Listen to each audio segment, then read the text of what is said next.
جب ہلاکو نے 656 ہجری میں بغداد کو تباہ کیا تھا، پتہ ہے کتنے آدمی قتل کیے تھے؟ 15 لاکھ آدمی، 15 لاکھ آدمی، کئی دن ان کا قتل عام ہوتا رہا۔ 20 لاکھ کی آبادی تھی، 5 لاکھ کیسے نکل گئے، بچ گئے یا اس نے خود چھوڑ دیے، 15 لاکھ آدمی ذبح کیے اس نے۔ اور اس کے پیچھے بے شمار جو چل رہی تھی نافرمانی، اس میں ایک بڑی نافرمانی فرقہ واریت تھی، اور شیعہ سنی فساد اور شافعی حنفی فساد، مالکی حنبلی فساد۔ اب تو چونکہ اللہ نے ایسے بلاک بنا دیے کہ جو شوافع ہیں ان کا بلاک الگ ہو گیا، احناف کا بلاک الگ ہو گیا، حنبلیوں کا الگ ہو گیا، مالکی افریقہ میں چلے گئے، حنفی وسط ایشیا میں آ گئے، شافعی مشرق بعید میں چلے گئے، حنبلی بلاد عرب میں چلے گئے، تو ان کی آپس میں کوئی وہ پھینک سینگ نہیں پھنستے ہیں۔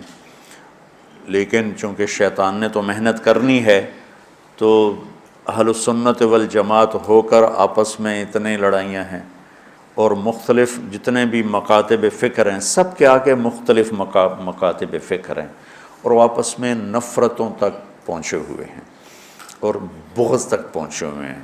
یہی حال بغداد کا تھا، یہی حال بغداد کا تھا۔ اللہ مجھے بڑے بول اور دعوے سے بچائے۔ بچوں، تاریخ پڑھے بغیر دین سمجھ میں نہیں آتا پوری طرح۔ آدمی عبرت نہیں لے سکتا، سبق نہیں لے سکتا، صرف فقہ میں گم ہو کر ایک عجیب قسم کی وہ مخلوق بن جاتا ہے۔ پورا قرآن سامنے ہو، پوری نبی کی سیرت سامنے ہو، تاریخ سامنے ہو، تو فیصلہ کرنا آسان ہوتا ہے۔ بغداد کو تحت کر دیا ہلاکو خان نے، کہ اس کے پیچھے بڑا سبب یہ آپس کے روزانہ مناظرے ہوتے تھے۔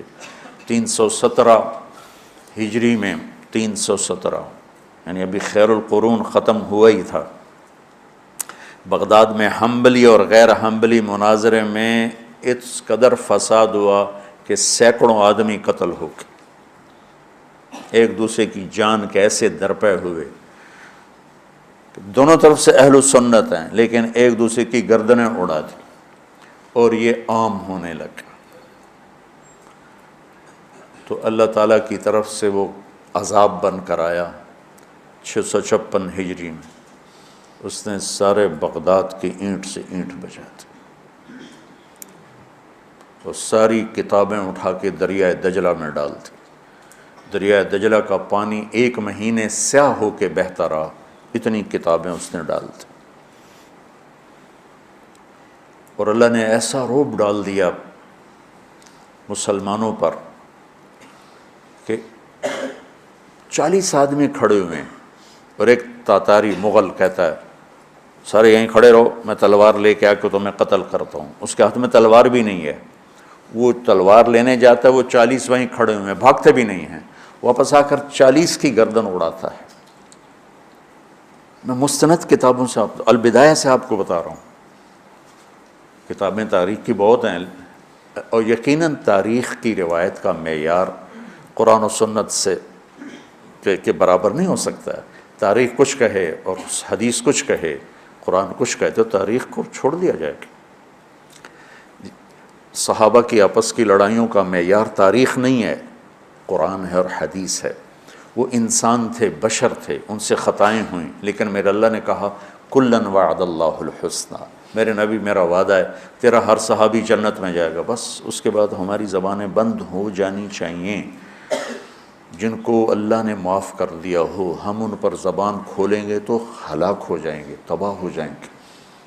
تو بچوں، آپ کو نصیحت کرتا ہوں، اور جو سن رہے ہیں، مسلمان بن کے چلو، اللہ کے واسطے فرقہ واریت کی لعنت سے نکلو نکلو نکلو، یہ ختم نہیں ہو سکتے۔ ہاں، ہم جڑ کے چلیں، اپنے اپنے مسالک پر چلتے ہوئے ایک دوسرے کو عزت دیں، احترام دیں۔ مولانا محمد قاسم نانوتوی رحمۃ اللہ علیہ، جنہوں نے دیوبند کی بنیاد رکھی، بہت بڑے مناظر تھے بر صغیر کے، ساری زندگی کسی مسلمان فرقے سے مناظرہ نہیں کی، ساری زندگی۔ حضرت تھانوی کے مواعظ 30 جلدوں میں ہیں، پڑھو۔ کسی پر رد کیا ہو ایسا بدتمیزی کے ساتھ اور اس طرح اس کی پگڑی اچھالی ہو، جن کے نام پر دیوبندیت قائم ہے۔ 3 آدمی بنیادی ہستی رکھ، ایک حضرت تھانوی، ایک حضرت گنگوہی، ایک حضرت نانوتوی، یہ 3 آدمی پلر ہیں دیوبندیت کے۔ دیکھو انہوں نے کس طرح، اگر کہیں کسی کا رد بھی کیا ہے تو ایسے نہیں کیا کہ انسانیت سے گرا ہوا کلام ہو یا لہجہ ہو یا گفتگو ہو۔ اور مولانا قاسم صاحب رحمۃ اللہ علیہ نے ساری زندگی کسی مسلمان فرقے سے مناظرہ نہیں، ہندو سے کیا، سکھوں سے کیا، دہریوں سے کیا، عیسائیوں سے کیا، نیچریوں سے کیا، لیکن کسی مسلمان فرقے کے خلاف آپ نے مناظرہ نہیں کیا۔ تو میں تمہیں نصیحت کرتا ہوں، امت پہلے ٹوٹی پڑی ہے، دین کا کام کرنا ہے تو وہ کرنا جو تبلیغ والے کر رہے ہیں، کہ سب کو جوڑ رہے ہیں، سب کو محبت کا پیغام دے رہے ہیں۔ اگر منفی کام کرنا ہے تو گھر بیٹھ جانا یا ہم سے تعلق توڑ دینا، ہماری نسبت ہمیں واپس کر دینا، پھر جو تمہاری جی میں آئے کرتے رہنا۔ میں تمہیں مثبت کردار میں دیکھنا چاہتا ہوں۔ تو بچوں، تھوڑی سی زندگی ہے، نفرتیں نہ پالو، بغض نہ پالو، حقارتیں نہ پالو۔ کسی کو اگر غلط راستے پہ تم دیکھ رہے ہو تو اس سے بچانا ضروری ہے، اس سے نفرت کرنا۔ میرے نبی نے کتنے پتھر کھائے طائف والوں سے، کتنے پتھر کھائے۔ خود میرے نبی نے فرمایا کہ مجھے سب سے زیادہ تکلیف طائف والوں نے پہنچائی۔ تو جب ان کے لیے اجازت آ گئی کہ حکم دیں ان کو پیس کے رکھ دیں، تو فرمایا نہیں یا اللہ، شاید ان کی نسلوں میں کوئی کلمہ پڑھ لے۔ کتنی بڑی سیرت ہمارے سامنے موجود۔ آپ تو کہتے ہیں یا اللہ پیس دیں ان کو۔ ابو جہل جیسے کی آپ نے اتنی منتیں کی کہ حل انت منتہن عن سب آلہتنا، محمد اب بس بھی کرو، تو نے بہت سنا دیا ہمیں، ہم قیامت کے دن گواہی دے دیں گے کہ تو نے اپنے رب کا پیغام پہنچا دیا، اب بس کرو۔ جس کے بارے میں آپ کو پتہ تھا یہ میری امت کا فرعون ہے۔ بھائیو میرے عزیزو، اگر آپ اپنے آپ کو اہل حق سمجھتے ہو تو پھر آپ کی مثال ایک طبیب کی ہے، اور جو غلط راستوں پر ہے اس کی مثال ایک مریض کی ہے۔ اگر ڈاکٹر مریض سے نفرت کرے گا علاج ہو سکے۔ وَاعْتَصِمُوا بِحَبْلِ اللَّهِ جَمِيعًا وَلَا تَفَرَّقُوا وَاذْكُرُوا نِعْمَةَ اللَّهِ عَلَيْكُمْ إِذْ كُنْتُمْ أَعْدَاءً فَأَلَّفَ بَيْنَ قُلُوبِكُمْ فَأَصْبَحْتُمْ بِنِعْمَتِهِ إِخْوَانًا وَكُنْتُمْ عَلَى شَفَا حُفْرَةٍ مِّنَ النَّارِ فَأَنْقَذَكُم مِّنْهَا كَذَلِكَ يُبَيِّنُ اللَّهُ لَكُمْ آيَاتِهِ لَعَلَّكُمْ تَهْتَدُونَ۔ اس میں اللہ تعالیٰ فرما رہے ہیں کہ اللہ کی رسی کو مضبوطی سے پکڑو اور آپس میں فرقہ واریت کا شکار نہ ہو۔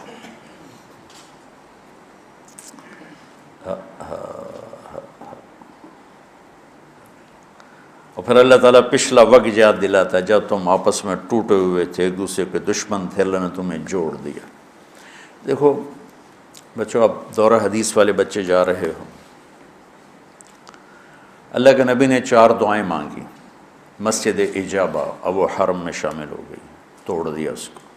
مدینہ میں، یا اللہ میری امت پہ تیرا ایسا عذاب نہ آئے جو انہیں ختم کر دے، اللہ نے کہا قبول ہے۔ یا اللہ ان پر کوئی زمینی ایسا عذاب نہ آئے جو انہیں ختم کر دے، اللہ نے فرمایا قبول ہے۔ یا اللہ ان پر کوئی دشمن ایسا نہ آئے جو انہیں مٹا دے، اللہ نے فرمایا قبول ہے۔ یا اللہ ان میں آپس میں اختلاف نہ ہو، تو اللہ نے فرمایا نہیں میرے محبوب، یہ قبول نہیں، اختلاف ہوگا۔ یہ پیپر ہو رہا ہے، امتحان ہے، امتحان میں ہم دیکھیں گے کون حدود پہ قائم رہتا ہے، کون حدود کو پار کرتا ہے۔ تو اختلاف اس کائنات کی لازمی چیز ہے، مذہب کے نام پر بھی ہوگا، سیاست کے نام پر بھی ہوگا، اور چھوٹی چھوٹی باتوں پر ہوگا، اور صحیح نیت کے ساتھ بھی ہوگا اور فساد کی نیت کے ساتھ بھی ہوگا۔ تو جب میرا اللہ کہہ رہا ہے اختلاف ہوگا، پھر کہہ رہا ولا تفرقوا، دیکھو تم اختلاف کرو لیکن فرقہ واریت کا شکار نہ ہو۔